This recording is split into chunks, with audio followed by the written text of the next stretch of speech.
Mi nombre es Andrea Martínez Crowder, soy directora de Observa las Aves.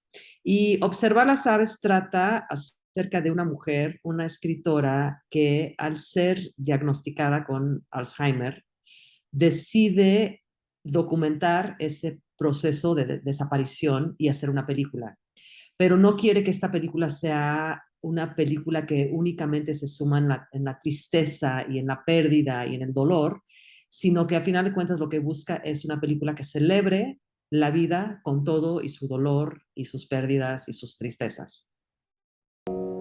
Soy Lena Derna. Hace 6 meses me diagnosticaron con Alzheimer.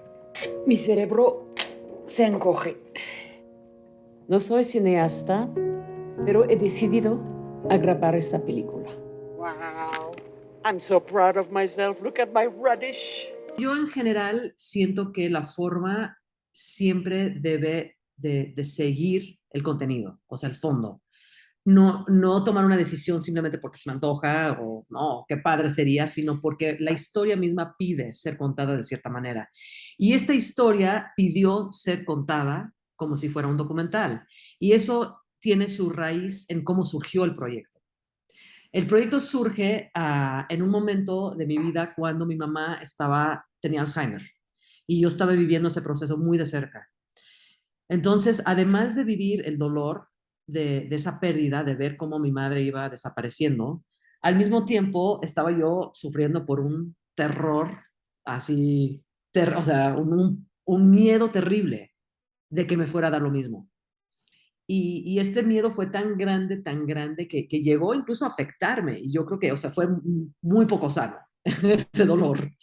Y en un momento dado, como que dije, a ver, Andrea, tranquila, ¿no? Respira o no y piensa, si te fuera a dar el Alzheimer, o sea, vamos a suponer que ya te dio, ¿qué vas a hacer? Y mi respuesta inmediata fue, pues voy a hacer una película. Bueno, ¿qué tipo de película sería? No, pues o sea, sería un documental donde yo voy documentando mi desaparición, pero no me quiero clavar en la tristeza, o sea, sería una cuestión de como de enfrentar ese dolor, enfrentar ese miedo, pero siempre celebrando la vida. De lo que trata realmente la película es esta capacidad de ver la belleza que te rodea, o sea, ver la belleza en las cosas más sencillas. Es la filosofía de Lena y es la filosofía un poco de la película. Es como apreciemos esas pequeñas cosas que nos rodean, ya sea ¿no? una telaraña afuera de tu casa o un atardecer o un ave o no una caricia, lo que sea. Hay que apreciar y valorar esas pequeñas cosas en la vida. Entonces, fue fotografiada así como para poder apreciar esa belleza. Cuéntanos ahora sobre el trabajo con Bea Aronson, ¿no? Yo estoy súper interesado por saber cómo eran las conversaciones con ella, en términos no solamente de la construcción del personaje, sino también para lograr una relación muy verosímil entre el personaje y la cámara, Uh ¿no? -huh. O las muchas cámaras que de pronto aparecen, ¿no? Claro. Bueno, pues fue como un poco como un trabajo a la vez, o sea, una cosa fue ir trabajando, más que como trabajar, fue conocernos, o sea, conocer Bea, quién es Bea, porque en el momento que Bea se involucró en el proyecto y que fue un clic inmediato, o sea, cuando yo encontré a Bea, que fue por medio de un correo electrónico que una amiga mandó masivamente a todos sus contactos diciendo que yo estaba buscando a alguien de ciertas características, Bea me contestó y yo supe de inmediato cuando leí el correo que era Lena. Y cuando la conocí, fui a San Miguel de Allende y fue un clic inmediato. Y a partir del momento que se involucró, el personaje de Lena fue modificándose. Y eso fue un poco como la etapa documental, fue a ver, conocer a Bea, conocer cuáles son los matices de su personalidad, de su mundo, de su pasado, de sus objetos, de su arte, que forman parte ya del mundo de Lena. Entonces, habían cosas muy específicas, desde anécdotas, por ejemplo, cuando habla de que su hijo se escondía en una lavadora, pues fue una anécdota que ella me contó de su hijo. El arte en la película, la poesía, los poemas, son poemas de Bea. El arte de Henrik es el arte de Bea, que además pinta. Entonces, cuando vi que su casa estaba llena de pinturas, dije, ok, pues entonces que sea Henrik, un pintor, que en el guión no estaba. Y al momento de filmar también, o sea, hubo muchos momentos, o sea, muchas cosas muy planeadas y otras que fue como, a ver, ¿qué va saliendo? Bea es alguien que además tiene una facilidad para, digo, decía cosas así, joyas. Y eso es muy documental. O sea, yo me acuerdo cuando filmé Ciclo, mi documental, que de repente mi tío decía una frase y era una joya. Yo decía, híjole, o sea, escuchas eso y yo no lo podría haber escrito mejor. Lo mismo pasaba con Bea, decía joyas. Y justamente con la filosofía de Elena, o sea, con el personaje. Entonces, hubieron muchas cosas como espontáneas de esa manera. Pero fue un trabajo muy, o sea, muy intenso además, porque fue una entrega absoluta de la parte de Bea. O sea, se echó un clavado totalmente en el personaje desde el primer día que la vi. Me dijo, lo que tú necesites, Andrea. O sea, si necesitas que me deje de pintar el cabello, si necesitas que, ¿no? que me vea cansada, incluso fea, o sea, tú haz lo que quieras, lo que necesites para contar tu historia. Entonces sí fue esa entrega, esa honestidad con la que, esa autenticidad que creo que logra que realmente te la creas. O sea, sí crees que estás viendo un documental real porque no parece una actuación para nadie. Y esos obviamente son las mejores actuaciones, cuando no te das cuenta que es una actuación. Ahora, todo lo demás de cómo fue la relación con la cámara, eso más bien fue un trabajo de escritorio donde yo me puse a pensar, dije, a ver, si es un documental, tiene que ser verosímil con, o sea, ese lenguaje de documental tiene que ser verosímil con el planteamiento. ¿Cuál es el planteamiento? Esta mujer no es cineasta profesional, ni pretende serlo, pero es artista, entonces, bueno, ok, ¿qué tipo de, el formato de cámara? Pues no voy a usar una red, no voy a usar una cámara super fancy, porque no, sería ilógico. ¿Qué usa? Una Handycam. Entonces consultamos con el postproductor así de que, a ver, dentro de todas las Handycams, ¿cuál es la que nos puede dar mejor calidad para que al final sí tengamos una película visualmente muy impactante, pero el formato es un formato verosímil con ese mundo que estoy construyendo?